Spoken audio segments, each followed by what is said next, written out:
Кого выбирает нарцисс? Вообще, кто такие эти вот люди, жертвы нарцисса? Мы сегодня с вами поговорим о тех личностных чертах, тех особенностях человека, которые повышают риск отношения с нарциссом. Меня зовут Евгений Масеев, я психиатр и психотерапевт. И сегодня мы с вами говорим о том, как устроена личность человека, личность вот этой вот жертвы нарцисса, и каким образом вот эти вот личностные черты притягивают, собственно, нарцисса в отношения. Если эта тема вам интересна, ставьте лайк под видео, подписывайтесь на мой канал, поделитесь этим видео в своих соцсетях, и мы начинаем. Итак, прежде всего, разберемся, собственно, с личностью нарцисса, с личностью человека, с вот этими нарциссическими чертами личности. Это человек, который в детстве, будучи ребенком, не получил от родителей достаточного количества любви, либо эта любовь была не безусловной. То есть это была такая любовь, которую нужно было заслужить.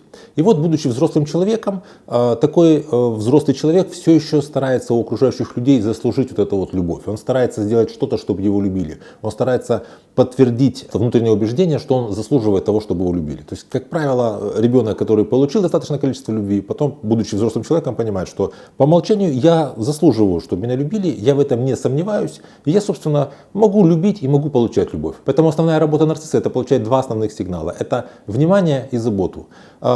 Нарциссу важно находиться в центре внимания, потому что в детстве он не получил должного количества внимания от родителей. И ему важно быть в центре внимания, таким образом он как будто бы чувствует, что он существует, потому что меня такие замечают. Я есть, раз на меня обращают внимание. И ему важно получать заботу, вот это вот эмоциональное какое-то тепло, потому что он его не получил в должной степени у родителей. Внутри у него этого эмоционального тепла нет. Он сам не может себя греть, он не может успокаивать свою внутреннюю тревогу. Ему для этого нужен какой-то вот опекающий взрослый рядом с ним. А поскольку он сам уже взрослый человек, он ищет себе фигуру, которая будет, ну, как будто бы о нем заботиться, которая будет его какой-то вот такой мамочкой. То есть нарцисс тянется к людям, которые будут им восхищаться и его опекать. Они будут уделять ему внимание, он будет как вот ребеночек, который стоит на табуреточке, рассказывает стишок, и этот стишок вечный, и все взрослые на него смотрят. Вот он ищет таких взрослых в своей взрослой жизни, ему важно также, чтобы рядом с ним были люди, которые бы его опекали, которые бы его успокаивали, поддерживали. И вот эту ранимую детскую, такую незрелую душу опекали вот той родительской любовью, которую он недополучил в детстве. Для простоты описания картины мы с вами рассматриваем такую ситуацию, когда мужчина нарцисс, а женщина, которая рядом с ним, она жертва нарцисса. Хотя это совершенно не обязательно должна быть вот такая стандартная ситуация. Это может быть ситуация, когда это дочь и мать нарцисс, это может быть ситуация, когда сотрудник и начальник нарцисс, это могут быть какие-то два приятеля, один из которых нарцисс пользуется другим, это могут быть какие-то родственники.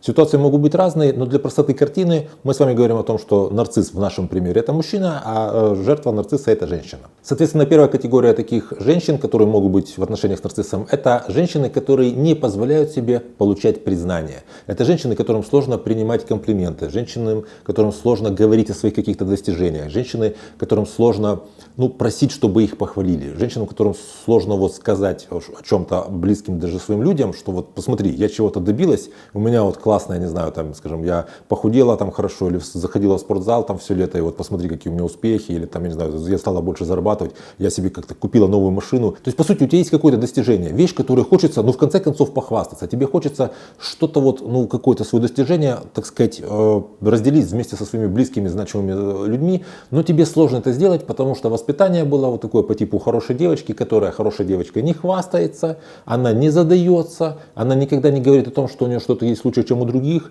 Если у тебя будет что-то лучше, чем у других, у тебя это отнимут, либо тебя будут считать какой-то нехороший, тебя отвергнут и изгонят. То есть вот все эти установки могут быть. В принципе, это такие, к сожалению, токсичные установки такого интеллигентного воспитания. То есть как будто бы это неплохо в подростковом возрасте, неплохо, может быть, это было в период, там, скажем, не знаю, с середины 20 века. Но сейчас такие установки, они уже дезадаптивны, они неуместны, но, к сожалению, все еще встречаются. И вот если у женщины есть запрет на получение признания, запрет на запрос от окружающих людей, собственно, какого-то поощрения, одобрения и признания, она находит такую компенсацию, естественно, неосознанно, как отношения с нарциссом. Потому что нарцисс — это человек, который, знаете, такой яркий огонь, такой павлин в серебристой короне, который постоянно получает поощрение. И такая женщина может быть рядом с таким мужчиной, и через него опосредованно она получает признание. Знаете, вот эта вот история про, что за спиной каждого миллионера стоит женщина, вот это вот история про вот такую женщину. Это женщина, которой сложно получить признание, ей сложно как-то вот, заявить о себе, сложно как-то проявиться. Но вот если она находится в отношениях с нарциссом, то на этапе лавбомбинга в начале Очень много ярких поступков он совершает, он это возит по всяким там островам, дарит ей какие-то там цветы, бусы, золото и так далее. Здесь она вот таким образом как бы получает вот это вот какое-то внимание от окружающих людей. А потом, когда у них начинаются вот эти вот на этапе обесценивания, утилизации, он начинает ее, ну, как бы плохо к ней относиться, она все еще может получать внимание, какое-то сострадание, например, в лице своих подруг или родственников, которые говорят: вот тебе, конечно, приходится с ним терпеть, вот же он, конечно, гад, он, конечно, такой просто изверг и питон, так вот ведет себя по отношению к тебе, а ты все это терпишь. И она все-таки как-то вот, ну, хоть вот эти вот какие-то свои достижения, как достижения, то, что она находится с ним все еще в отношениях, или потом она вышла из этих отношений, смогла там пережить развод. То есть вот этими вещами она благодаря этому нарциссу может как-то делиться.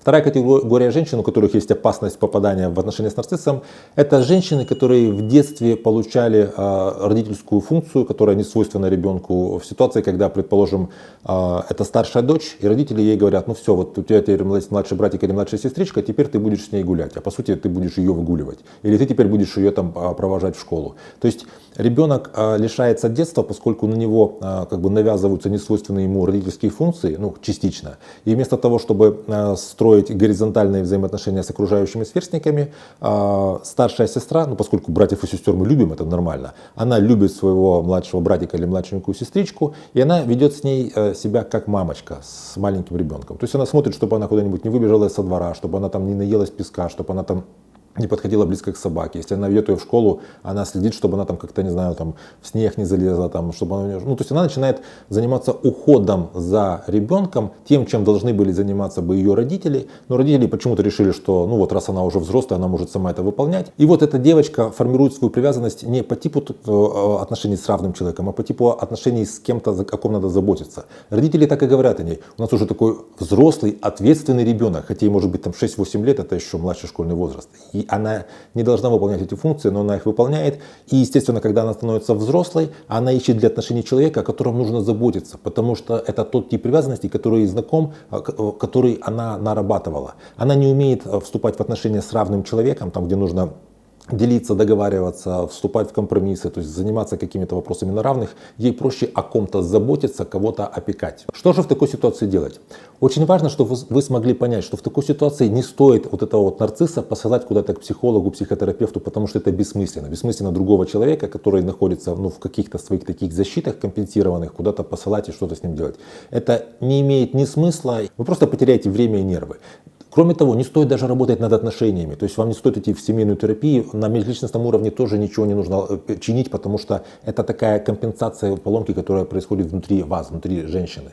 В такой ситуации в первом случае женщине нужно работать над тем, чтобы вернуть себе право получать признание, чтобы нормально самореализоваться, чтобы уметь звучать, уметь блистать, чтобы быть видимой в обществе, чтобы получать ответ от общества за то, какая ты есть, а не использовать для этого такой костыль в виде отношений с нарциссом.